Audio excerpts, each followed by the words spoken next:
하나님 말씀 보겠습니다. 누가복음 21장 1절부터 4절까지 말씀입니다.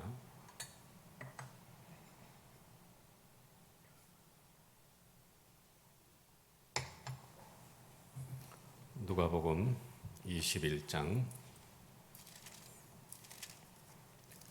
1절부터 4절까지 말씀을 우리 다 같이 한 목소리로 함께 읽겠습니다.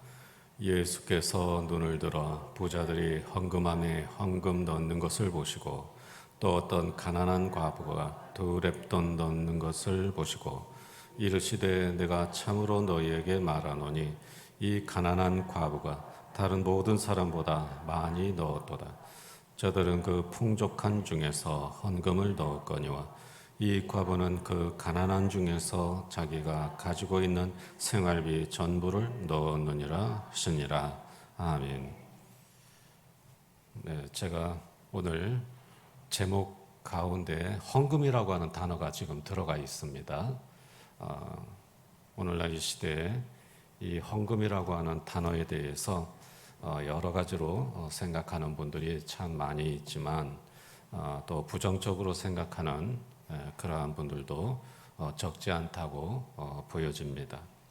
그래서 제가 이 말씀을 준비하면서 한 가지 마음속으로 가정적인 생각을 해봤어요. 가정.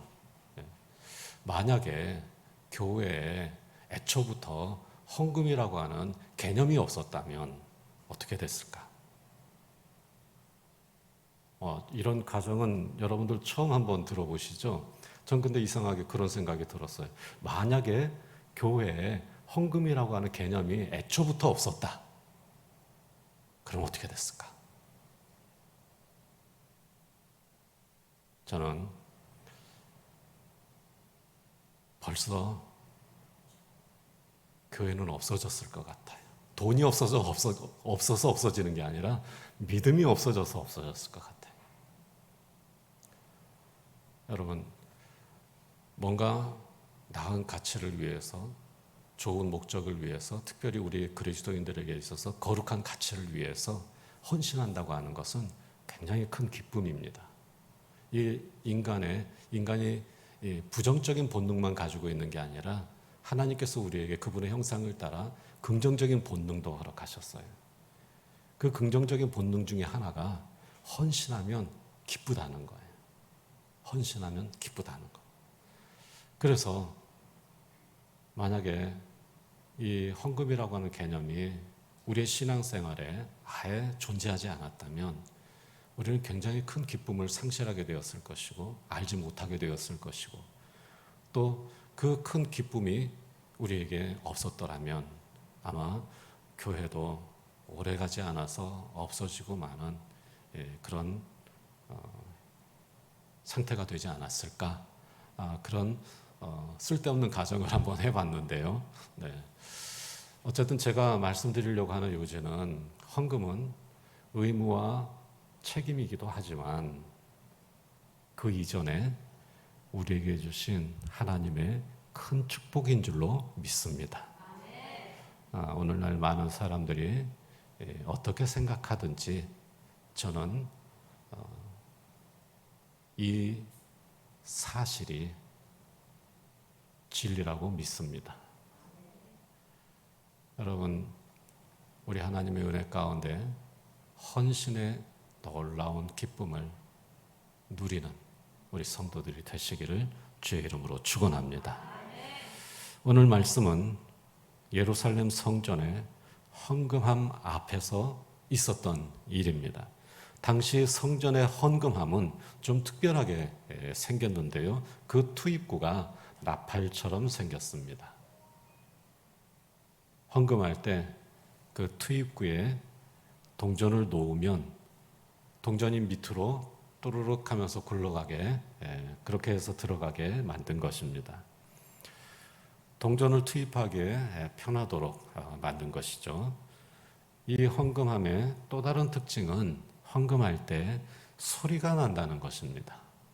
옛날에는 지폐가 없었고 다 동전이었죠. 그러면 이 헌금함에 이 헌금을 넣으면 동전이 굴러가면서 소리가 납니다. 그래서 어떤 부자들은 일부러 소리가 크게 나도록 잔돈으로 바꿔서 헌금을 하기도 했다고 그럽니다. 그 잔돈으로 바꿔가지고 헌금을 하면은 이 헌금함에다 탁 부을 때 무슨 소리가 나겠어요? 그냥 촤르르륵 하면서 들어가겠죠. 그런 사람들이 다 쳐다보는 겁니다. 예수님께서 헌금함 근처에 계실 때 한 부자가 헌금을 했습니다. 부자들 가운데 적지 않은 사람들이 잔돈으로 바꾸어서 산다고 했죠. 그냥 금화 한 개 넣으면 될 텐데 그 금화를 동전으로 바꾸면 굉장히 많아지거든요.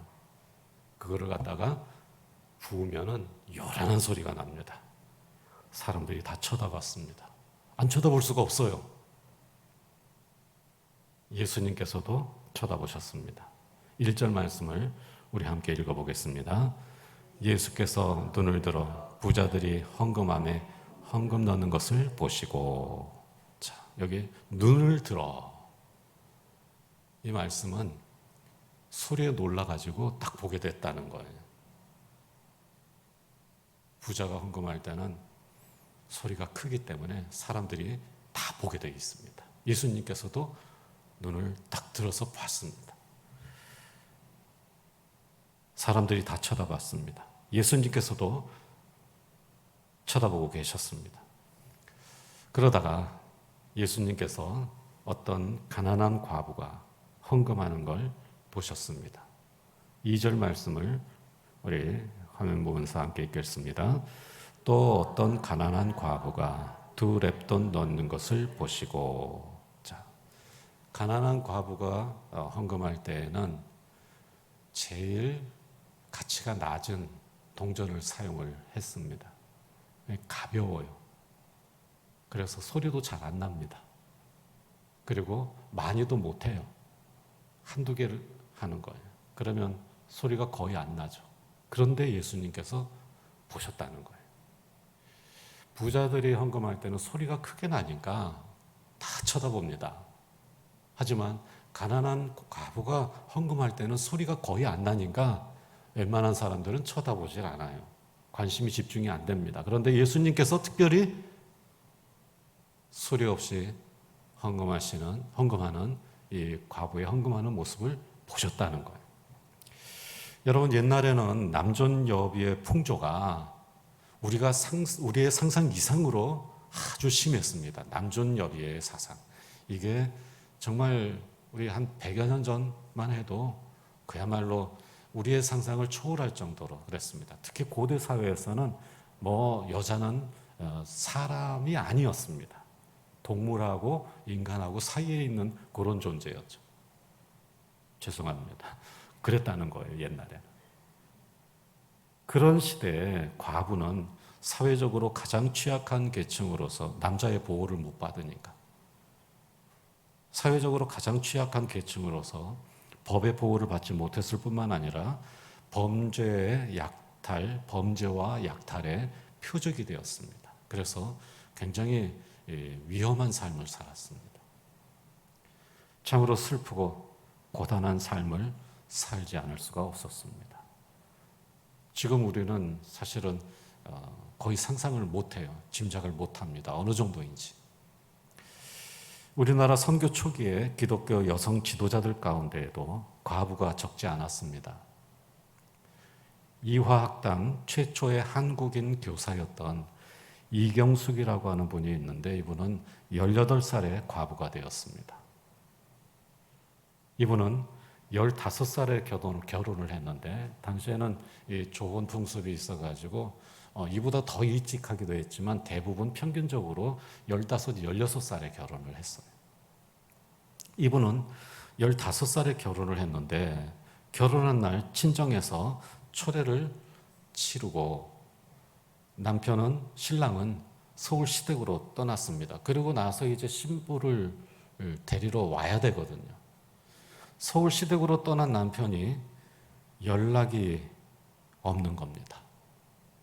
그런데 3년 만에 시댁으로부터 연락이 왔는데 남편이 죽었다는 연락이 왔습니다.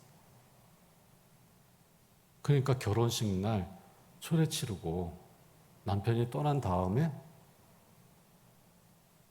3년 동안 소식이 없다가 죽었다는 소식이 온 거예요. 말 그대로 청산과부가 된 겁니다. 훗날 이경숙 여사는 이런 글을 남겼습니다. 나의 39세 지난 역사는 실로 인간고의 여실한 기록이라 하겠다. 나는 서울에 와서 산 지 3년 후부터 건널수록 물이요 넘을수록 산이 있는 나의 쓰리고 아픈 생애를 비관하기 시작했다. 남편이 죽었다는 소식을 들었지만 시댁으로 왔어요. 서울로 왔어요. 시댁의 도움으로 한 3년간은 그래도 어느 정도는 살았습니다. 하지만 싹바느질, 남의 집 빨래 이런 걸 하면서 살았어요. 어렵게 살았죠. 그런데 3년이 지나면서 시댁의 후원도 끊기면서 그야말로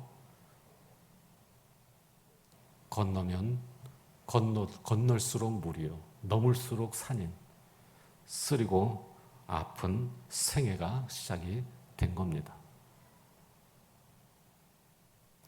이것이 옛날 과부의 고단한 삶의 모습입니다.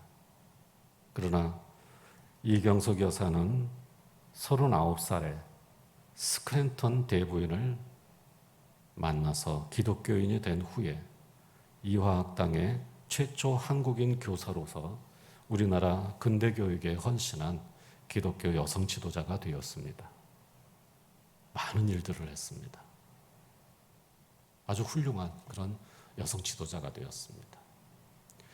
불쌍하고 불쌍한 과부의 인생도 예수님을 만나면 그리고 복음을 위해 헌신하면 인생이 역전되는 놀라운 은혜가 있는 줄로 믿습니다.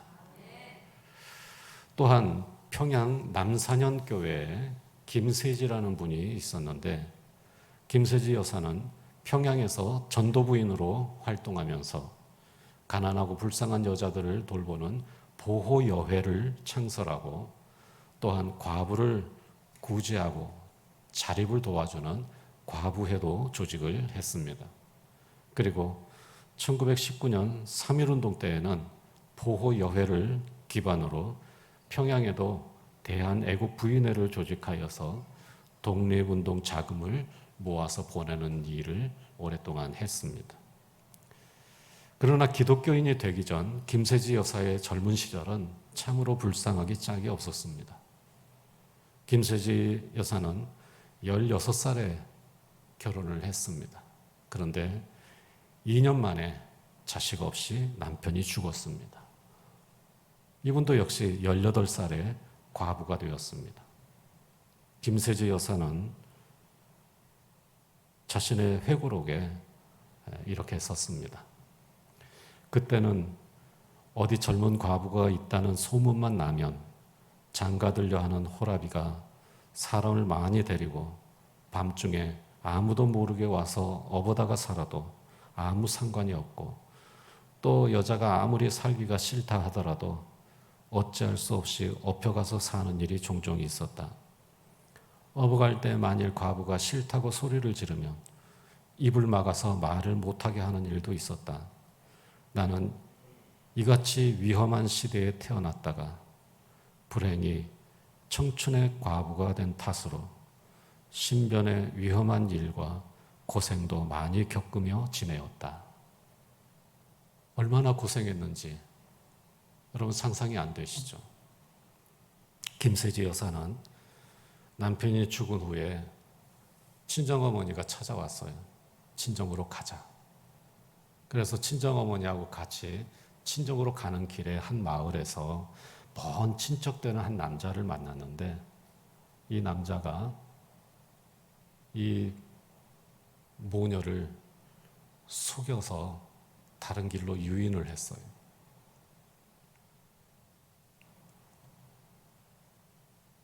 친정으로 가는 길에 그 먼 친척되는 남자 건달이었습니다. 이 사람에게 보쌈을 당해서 3개월을 그 남자와 강제로 살아야 했습니다. 그러다가 그 남자가 살인 혐의 때문에 체포되어서 감옥에 들어갔을 때 비로소 그 집에서 도망쳐서 평양에서 살고 있는데 어떤 나이 많은 아주 좋은 과부의 소개로 호라비와 재혼을 했습니다. 그런데 얼마 지나지 않아서 그 먼 지적되는 건달, 깡패, 그 남자가 출소를 해서 찾아와서 행패를 부리기 시작했습니다. 이 건달이 허건날 집에 와서 행패를 부리니까 재혼한 남편이 견딜 수가 없었어요. 그래서 이 김서지 여사를 내보냈습니다. 갈 데가 어디 있어요? 누구한테 하소연을 합니까? 관청에 가가지고 그 남자의 소나기에서 구해달라고 호소를 했습니다. 그런데 관리는 돈만 아는 사람이라 돈을 요구했습니다. 그런데 이 젊은 과부에게, 어린 과부에게 돈이 어디 있겠어요? 돈을 안 주니까 오히려 김세지 여사에게 벌기 50대의 형벌을 내리고 그 깡패에게 돌려보냈습니다. 그래서 다시 그 사람에게 붙잡혀 간 거예요. 그렇게 몇 달을 또 살게 되었습니다. 그러다가 그 깡패가 죽은 후에야 그의 소나기에서 벗어날 수가 있었습니다. 이렇게 살았어요. 이 모든 일들이 18살, 19살에 겪은 일입니다. 이 불쌍한 어린 과부의 인생이 달라진 것은 예수님의 복음을 듣고 기독교인이 되면서부터였습니다. 예수님을 만나면 운명이 바뀌고 인생이 변하는 은혜가 있을 줄로 믿습니다. 그런데 예수만 믿는다고 되는 게 아니고요. 헌신하는 사람들, 그런 사람들의 인생이 바뀌는 겁니다. 제가 우리 한국교회사의 여러 인물들을 살펴봤는데 다 대부분 가난한 사람들, 가난한 집안의 출신이고 어려서 고생을 많이 했고 고아들이고 그리고 이렇게 어린 나이에 과부가 되어서 여기저기 전전하면서 고생하다가 예수님을 만나게 되고 기독교인이 되었는데 그렇다고 해서 그냥 저절로 인생이 바뀌는 건 아니에요. 인생이 변한 대부분의 사람들은 열심히 헌신한 사람들이었습니다. 예수님을 위해서, 복음을 위해서 헌신한 사람들은 모두가 다 인생이 변화되는 그런 역사가 일어났고 그 후손들이 그 당시 우리나라 지도자들로 성장하는 그런 은혜가 함께 따라오게 되었던 것입니다. 여러분 우리 근대 역사에서 정말 훌륭한 사람들 이름을 대잖아요. 아는 사람들 이름. 그 분의 어머니, 아버지들은 대부분이 그런 사람들이었어요. 고생하는 가운데 힘들고 어려운 인생을 살다가 예수 만나서 거기에서 예수님에게 열심히 헌신하다 보니까 그 인생이 변해서 그 당시에 민족의 지도자가 되고 그 자식들이 신앙의 영향을 받고 그 부모의 정신을 이어받아서 훌륭한 사람들이 다 되었다는 것입니다.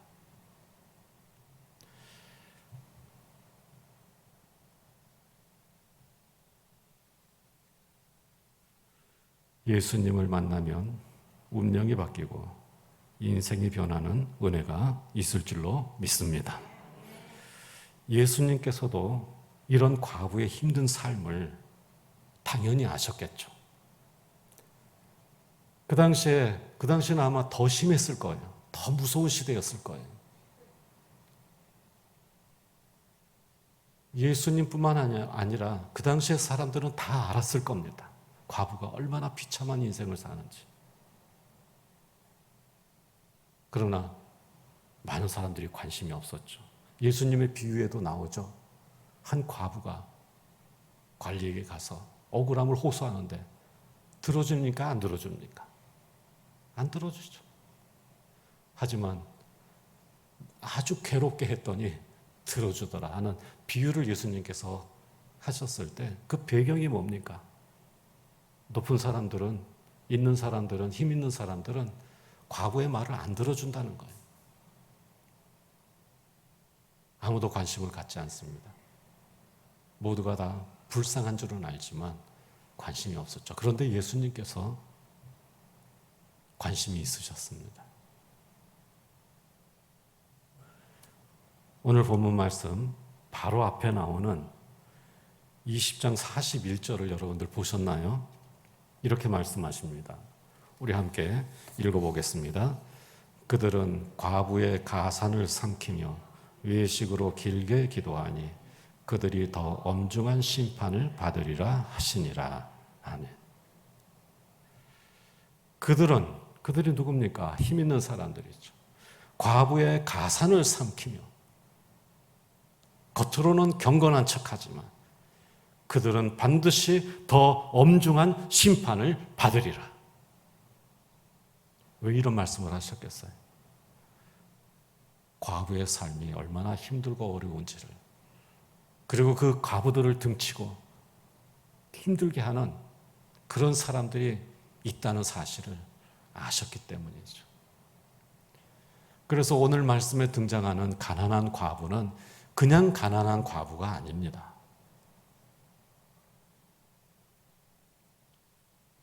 정말 말할 수 없는 그런 고통과 고난을 겪으면서 살아왔던 그런 과부죠.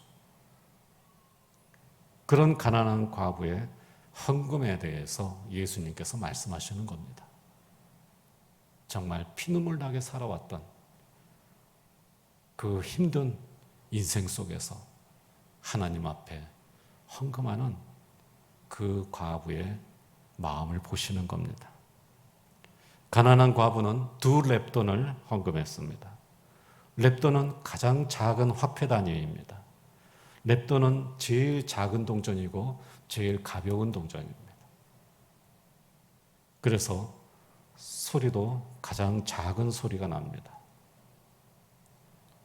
헌금할 때 헌금을 했는지 안 했는지 자세히 듣지 않으면 알 수가 없습니다. 당시 하루 일당은 은화를 한 개 주었는데요. 그 은화를 데나리온이라고 합니다. 렙돈은 이 데나리온이라고 하는 은화의 128분의 1의 가치를 가진 화폐입니다. 하루 일당의 128분의 1. 2렙돈이니까 하루 일당의 64분의 1의 가치를 가진 화폐죠.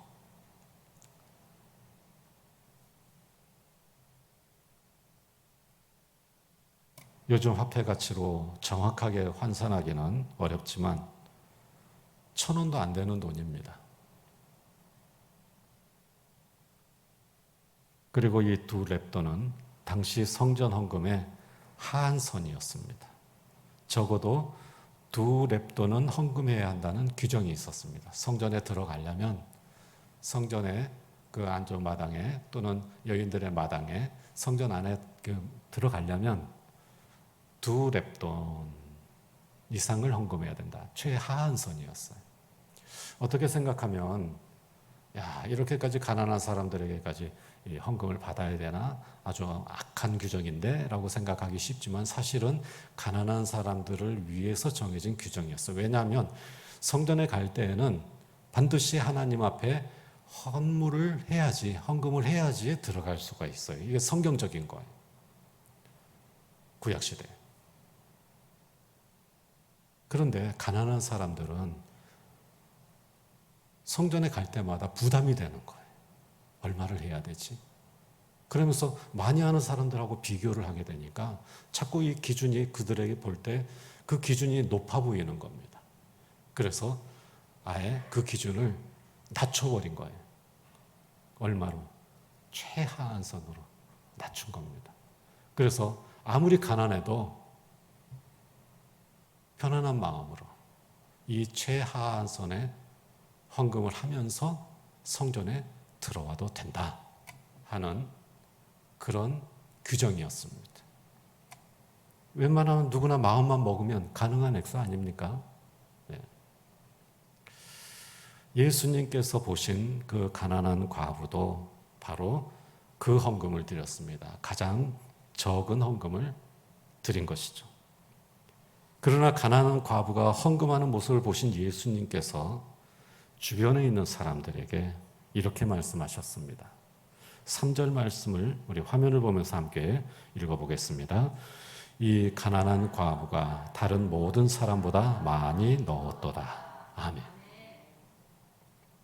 다른 사람보다 가장 많이 넣었다는 거예요. 두 렙돈보다 적은 헌금은 없습니다.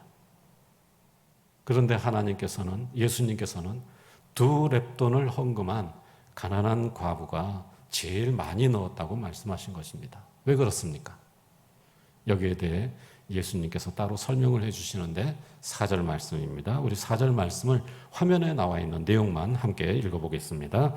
이 과부는 그 가난한 중에 자기가 가지고 있는 생활비 전부를 넣었느니라. 자기의 모든 것을 넣었다는 겁니다. 물론 전 재산은 아니죠. 자기 수중에 있는 모든 것. 그래서 가장 많이 드린 사람이라고 말씀했습니다. 헌금의 액수가 중요한 것이 아니라는 말입니다. 그러면 무엇이 중요하단 말입니까? 예수님께서는 헌금의 가치를 돈의 가치가 아니라 믿음의 가치, 정성의 가치로 판단하셨습니다. 헌금의 액수를 보지 않으시고 헌금하는 사람의 정성을 보셨습니다. 이것이 예수님에게는 중요한 것이었습니다. 오늘날도 마찬가지입니다. 헌금에서 중요한 것은 액수가 아닙니다. 그것은 정성입니다. 하나님을 향한 정성, 하나님을 향한 믿음입니다. 내 믿음만큼 그리고 정성껏 하나님 앞에 드릴 때 그것이 하나님께서 기뻐하신 헌금이고 그것이 진정한 헌금인 것입니다. 정성과 믿음이 있는 헌금을 예수님께서는 귀하게 여기셨습니다. 헌금은 받은 은혜에 대한 감사의 표시이며 은혜 주신 하나님께 헌신하는 마음의 표현입니다. 여러분, 헌금의 의미가 무엇이라고 생각하시면서 헌금을 하십니까? 헌금은 회비가 아닙니다. 헌금은 하나님의 은혜에 대한 감사이고 또한 하나님을 향한 우리의 정성스러운 마음을 바치는 겁니다. 그것이 헌금입니다. 교회는 이처럼 받은 은혜에 감사하여 헌금하는 사람들의 아름다운 헌신으로 유지가 되는 것입니다. 한국교회 선교 초기의 초대교회 성도들은 이처럼 철저하게 하나님의 은혜에 감사하는 마음으로 헌신을 했습니다. 사실 우리나라 초대교회 성도들은 대부분 바칠 헌금이 없었습니다. 다 가난했습니다. 대부분이. 그래서 헌금할 물질이 없었습니다. 또한 선교사님들이 주도하는 상황에서 교회 운영과 전도 비용은 누가 부담하는 겁니까? 선교사님들이 부담하는 것이었어요. 선교사님들이 어떻게 부담합니까? 본국의 선교부에서 보내주는 선교비로 모든 교회 운영과 전도 비용을 부담을 했던 것입니다. 그래서 사실 우리 한국 교인들은 처음에는 헌금에 대한 필요성을 느끼지 못했습니다. 왜냐하면 선교사님들이 다 알아서 하니까. 그래서 처음에는 헌금 같은 거 거의 안 했어요. 그리고 헌금을 할 여력도 대부분의 교인들은 없었습니다. 그러나 한국교회가 성장하면서 선교사 의존에서 벗어나 우리나라 성도들이 자립해야 할 필요가 생겼습니다. 언제까지 선교사님들의 도움을 받으면서 신앙생활을 하겠습니까? 그래서 1904년 11월 평양에서 열린 미 감리회 북부지방 사경회가 열렸을 때 당시 한국 선교 관리자였던 감리교회 선교 관리자였던 스크랜턴 선교사님이 스크랜턴 대부인의 아들이죠. 스크랜턴 선교사님이 한국 교인들에게 자급이라고 하는 주제를 그 사경회에서 제시를 했습니다. 이제 자급하고 자립할 때가 되었다. 한국 교회는 한국인들의 손으로 운영하고 한국인들의 손으로 자립해야 된다 하는 그런 주제를 제시한 것입니다.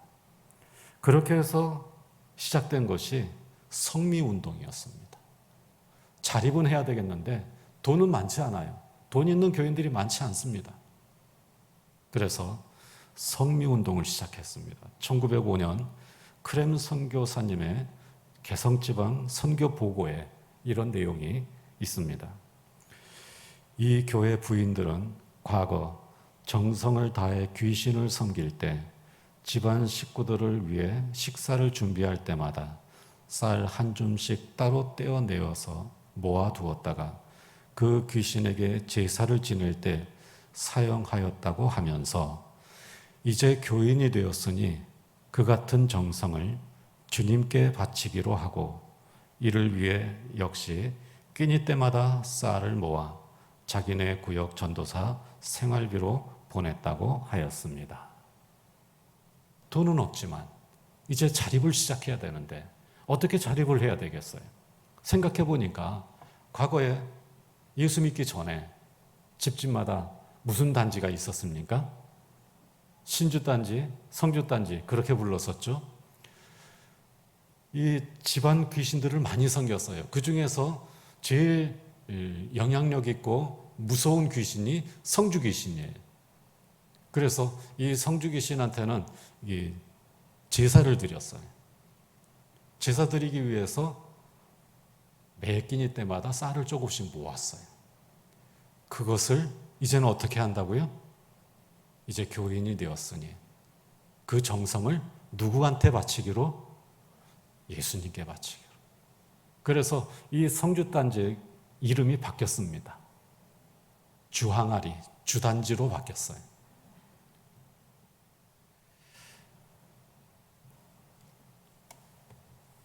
같은 개성 지역에서 활동하고 있던 콜리어 선교사님이 계셨는데 그분의 보고에도 이런 내용이 있습니다. 많은 가정 부엌에는 주항아리라는 것이 있습니다. 몇 끼 식사를 준비할 때마다 곡식을 한 줌씩 항아리 속에 넣어 두었다가 매달 말에 그 곡식을 팔아 토착 전도인 생활비로 지급하고 있습니다. 당시에 모든 전도는 전도 부인과 매서인, 권서인들이 했어요. 선교사님들은 사실은 전도라기보다는 그런 조직을 운영을 했습니다. 대부분은 기독교인이 된 사람들 중에서 글을 읽을 줄 알고 또는 글을 가르쳐서 이제 여자는 전도부인 그리고 남자는 권서인 해가지고 쪽복음이나 그리고 신화에 관한 책들을 전국을 돌면서 팔게 했어요. 그리고 전도부인들은 훈련을 받아가지고 농촌 지역에 교회가 없는 곳에 가서 사람들을 모아서 그들을 가르치고 전도해서 어느 정도 사람이 모이면 교회를 세웠어요. 우리 한국 교회가 초기에 빠르게 성장할 수 있었던 것은 바로 이 전도부인과 그리고 권서인, 남자는 권서인들, 그리고 여자는 전도부인들. 이런 분들이 헌신하면서 이루어진 거예요. 그런데 이런 분들의 여행 경비나 생활비를 누가 담당해 왔습니까? 선교사님이 담당을 해왔던 것이죠. 하지만 이런 전도부인이나 권서인들이 점점 많아지기 시작하면서 선교사님 힘으로도 감당할 수가 없게 되었고 이제부터는 한국민들이 스스로 자신들의 교회를 세워야 한다. 그렇게 해서 이제 이 성미운동이 시작이 된 겁니다.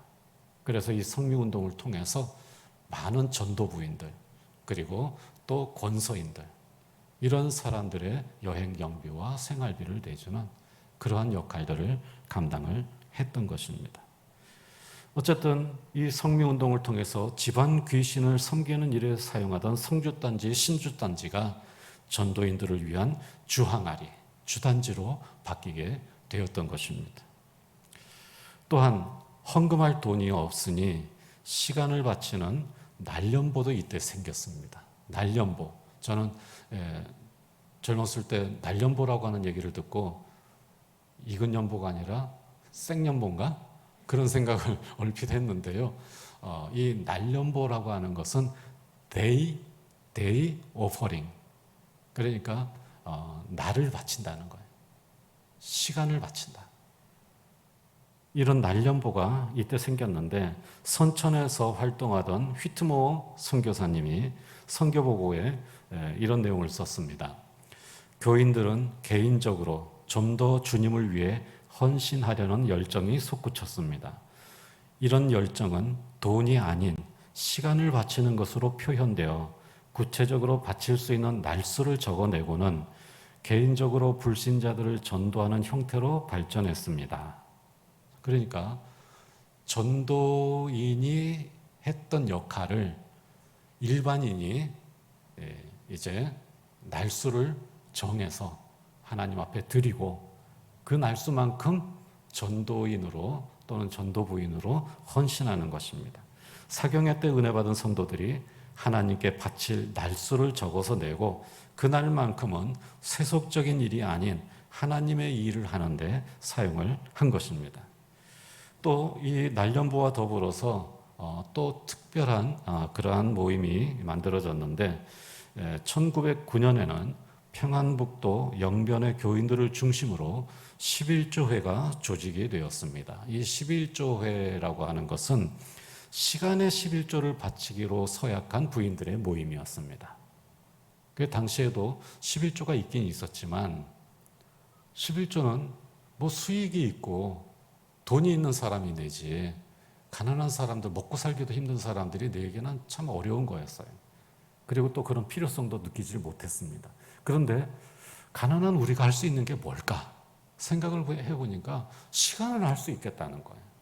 그래서 이 11조회를 조직을 해가지고 내 시간의 10분의 1을 하나님을 위해 바치겠습니다. 그래서 즉 1년 중에 1년에 11조는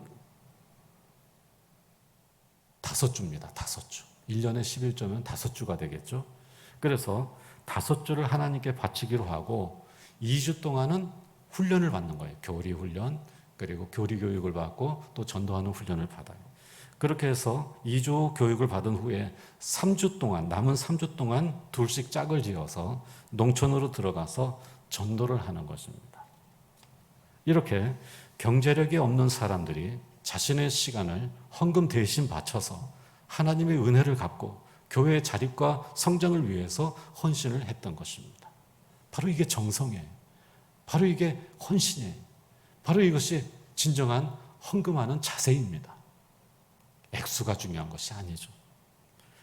이처럼 우리나라 초대교회 성도들은 가난했지만 하나님의 은혜를 갖기 위해서 시간과 쌀로 헌신함으로써 자원전도와 자립교회의 전통을 일찍부터 세울 수가 있었던 것입니다. 또한 자발적으로 전도하는 날연보와 그리고 11조회 그리고 기도하며 바친 쌀로 전도인의 생활을 책임졌던 이 초대교회 성도들의 정성과 헌신이 있었기 때문에 한국교회는 짧은 기간에 큰 성장을 이룰 수가 있었던 것입니다. 제가 이 말씀을 준비하는 여기까지 원고를 작성한 순간 찬송가 가사가 또 탁 떠올랐어요. 저는 설교 준비하다가 찬송가 가사가 그렇게 잘 떠올라요. 이 몸 바칩니다. 몸밖에 드릴 것 없어. 이 몸 바칩니다. 그 가사가 탁 떠오르는 거예요.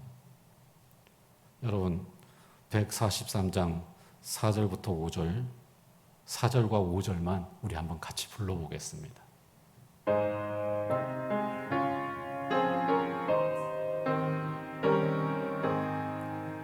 나 십자가 대할 때에 그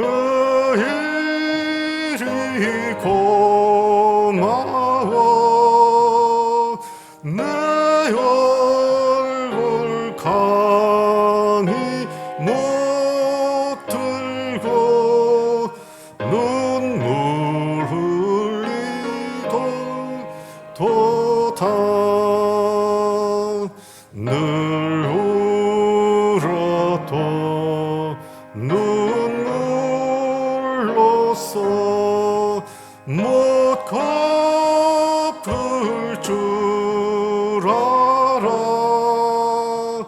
몸 밖에 드릴 것 없어 이 몸 바칩니다.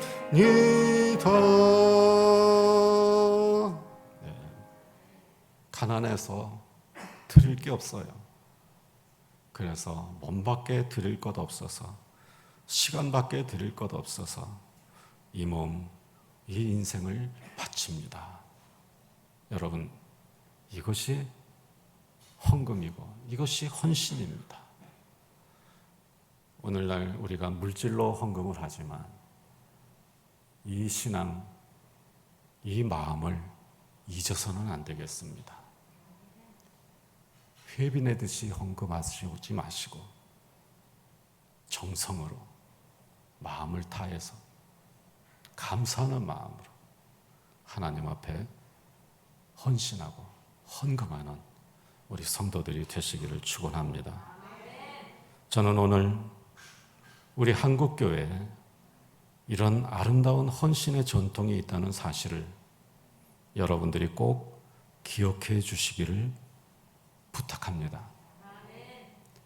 가난한 과부의 헌금처럼 모든 것을 바치는 마음으로 헌금하시기를 축원합니다. 또한 헌금은 회비가 아니라 은혜에 대한 사랑의 감사이며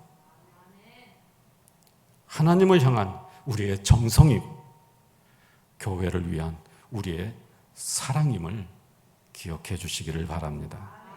그래야 해서 몸을 바치는 심정으로 삶을 드리는 마음으로 아름답고 고귀한 헌신으로 우리의 인생을 달라지게 하고 교회를 복되게 하는 저와 여러분들이 되시기를 주의 이름으로 축원합니다. 기도하겠습니다. 하나님 은혜를 감사합니다.